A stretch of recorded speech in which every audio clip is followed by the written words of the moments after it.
అన్ని దానాలకెల్లా అన్నదానం గొప్పదని చెబుతూ ఉంటారు. ఎందుకంటే ఆకలి వేసిన మనిషికి వెంటనే తనకు సంతృప్తి కలిగించేది అన్నదానం. కానీ అక్షరదానం కనుక చేసినట్లయితే అది అజ్ఞానాన్ని తొలగిస్తుంది, జీవితానికి బంగారు బాటలు వేస్తుంది.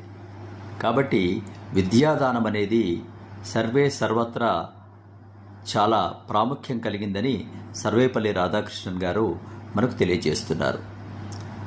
ఆ జ్ఞానాన్ని అందించేటువంటి వాడే గురువు.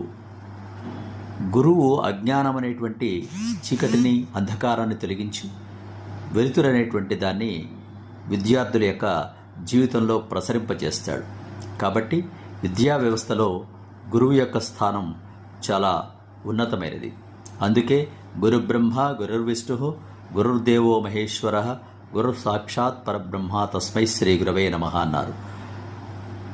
అంటే గురువే బ్రహ్మ లాంటివాడు, విష్ణువు లాంటివాడు, శివుడి లాంటి వాడు, త్రిమూర్తి స్వరూపుడు గురువే. కాబట్టి ఆ గురువును దేవుడిగా భావించి గురుదేవులు అంటూ ఉంటారు.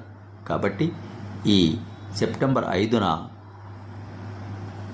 తత్వవేత్త, యూనివర్సిటీ ఉపాధ్యాయుడు, రాష్ట్రపతి అయినటువంటి సర్వేపల్లి రాధాకృష్ణన్ గారి ఉన్నత విద్యా ఔన్నత్యాలను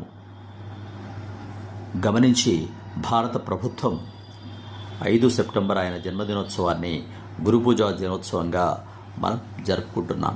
కాబట్టి మనం ఎవరికైనా దానం చేయగలిస్తే, విద్యాదానం చేసినట్లయితే వారికి జీవితాంతం ఉపయోగపడుతుంది. చేపలు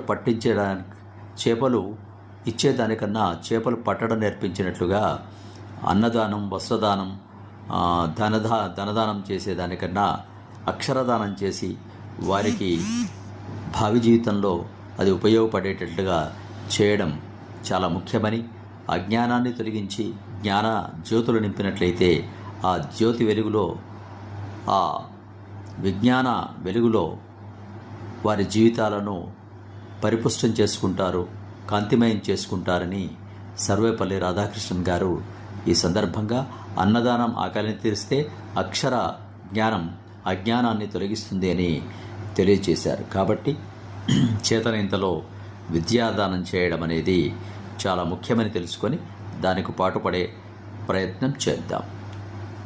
సబ్స్క్రైబ్ ఆచార్య శ్రీ సూక్తి ఛానల్. శుభం భూయాత్. స్వస్తి.